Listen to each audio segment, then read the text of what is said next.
Hi there, my name is Jonathan, and today I'm going to show you how to leverage Pinterest to drive free traffic to your Shopify store or your e-commerce store. Let's take a look. Okay, so I am in the Pinterest dashboard right here. As you can see here, I'm running a store, and this is basically in the online's women's niche. So there are certain things that you need to keep in mind when you're on Pinterest, right? So Pinterest is basically a search engine that you really want to leverage people's search terms and search intent to basically drive traffic from your infographics, from your pictures, occasionally your video as well. So the great thing about Pinterest is that all of these things here, all of these pins here, can basically direct to a site. So for example, this pin here, if I open it up, it will direct me to this site right here. It was the my-video, basically this site. So every single pin, it's something that is data that can be driven back to your website. So just keep in mind that you need to make and post engaging pins in your Pinterest page. So as you can see here, I'm just gonna go into my analytics portion.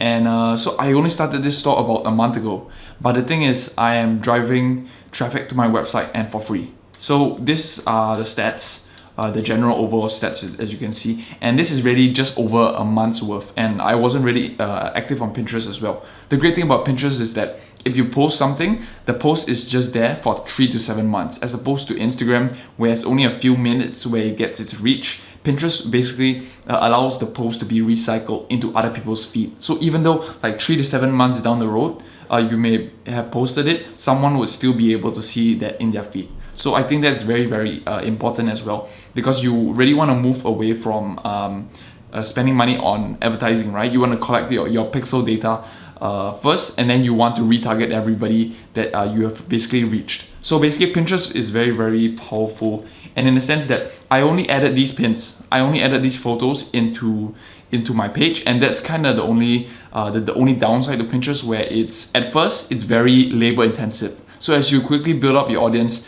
it'll be much easier. So as you can see here, although I'm not getting the clicks to my website, right? That's because my search terms here that are already optimized for my keywords. I'm going to show you at the end of the video how to find basically how to find terms that are really high search volume, such that you are able to also get more clicks as well. So these are basically products that are suited for winter, right? So I put them into my Pinterest profile basically 2 to 3 months before the peak season comes. So when peak season comes, Pinterest already knows that my keywords are in the database, and basically people are really searching for them. So they will generate much more clicks and much more saves in the future. So in the process, I'm just gonna be consistent with posting, and I'm just gonna let the impressions run. So the great thing about it is that, as you can see here, okay, so I'm just gonna go into profile. Okay. All right. So as you can see here, my daily impressions for this period, I was not even active at all, but I was still getting a healthy amount of free traffic and free impressions. And basically, think of it as a PP ad on Facebook. It's just getting your reach out to as many people as possible. So even though I'm not getting any clicks or whatever, I'm still able to target these people, retarget these people using my Pinterest pixel in the future. And that is incredibly significant data that I can use at basically free cost. Okay, so I'm gonna go into people you reach. So as you can see here, although this is September 16, now it's October 2nd, right? So I'm just gonna go back 30 days just to show you I've not been active at all. So at this point, I've been gradually adding a few more pins to my Pinterest profile. But then again, the growth is not exponential, but it's still steadily increasing. As you can see, I'm getting 3,000 monthly viewers per month. And those are people that you can retarget back. So for example, if it gradually grows, you can expect 4,000 to 5,000 or even till 10,000 people that are viewing your profile every month. And that's very incredible data, because you're not spending a single dollar on it. You're just putting in time. Maybe you go ask your VA or ask your staff to do something, and just add a few pins to your profile every single day. Okay, so that's basically Pinterest analytics. Last one I want to show you is their new feature, which is Audience Insights, which really gives a lot of data in the sense that you really understand your customers very well. And it's so I'll just let you see over here. So these are all the data that Pinterest allows you to see of who is interacting with your pins basically. So I'm in a fashion niche, so I mean of course it's fashion, and these are the affinity scores. And so basically people who like women's fashion will generally also like these things. So this will really give you insight about what type of audiences you may want to target. So for example here, your gender here, right, is definitely female, and the age distribution, who is responding well to your pins or whatever. You can use this data and bring it into another advertising platform. So for example, I have this info on Pinterest.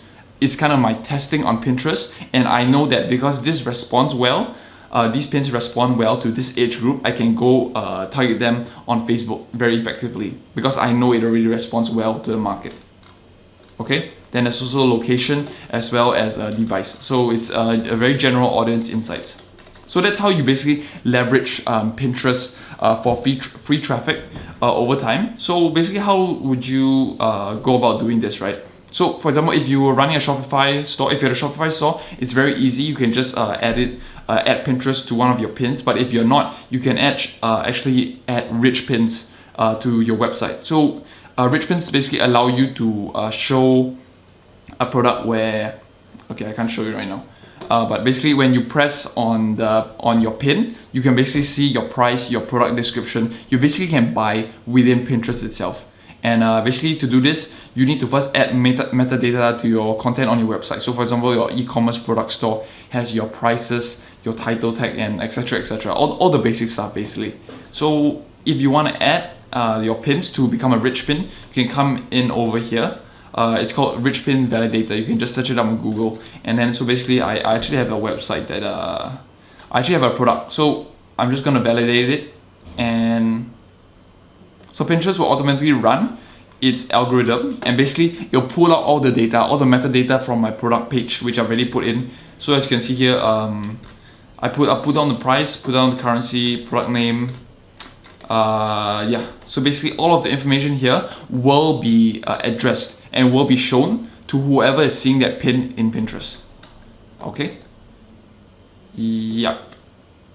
Yeah, so as you can see here, everything is synced up to my Shopify store, right? So if I open up one of these products, for example, immediately all of the information that is coming from my Shopify store will already be in here. So it's incredibly easy.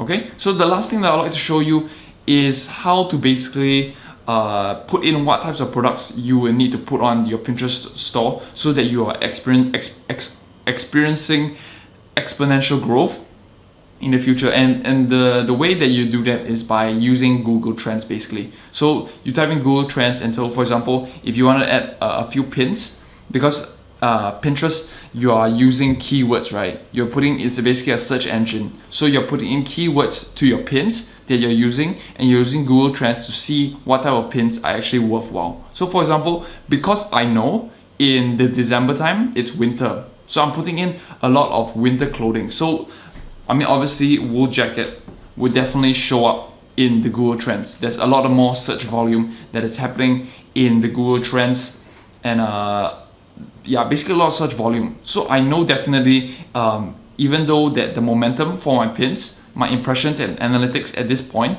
is not as good as I want it to be, in the future, in the upcoming months, the thing is just gonna spike up. Okay. So as you can see here, wool jacket during the December period. Let's see if it loads. Yeah. So as you can see now, it's still a rather 50 at the 50 mark. So eventually, when November comes, I know my numbers are just gonna spike up, and there's traffic coming to my website. So Pinterest is a very, very safe tool, and it's a free tool as well. So the only downside is there is manual labor involved. There's no automation software for posting at the moment for Pinterest. So that is something that you just need to take note and prioritize your time in. Alright, that's about it for this Pinterest tutorial, and basically how to leverage Pinterest to get free traffic for your website so that you're able to reduce your advertising costs. And remember to always retarget your audiences. Alright, that's about it for this video. Feel free to subscribe down below, and I'll see you in the next one.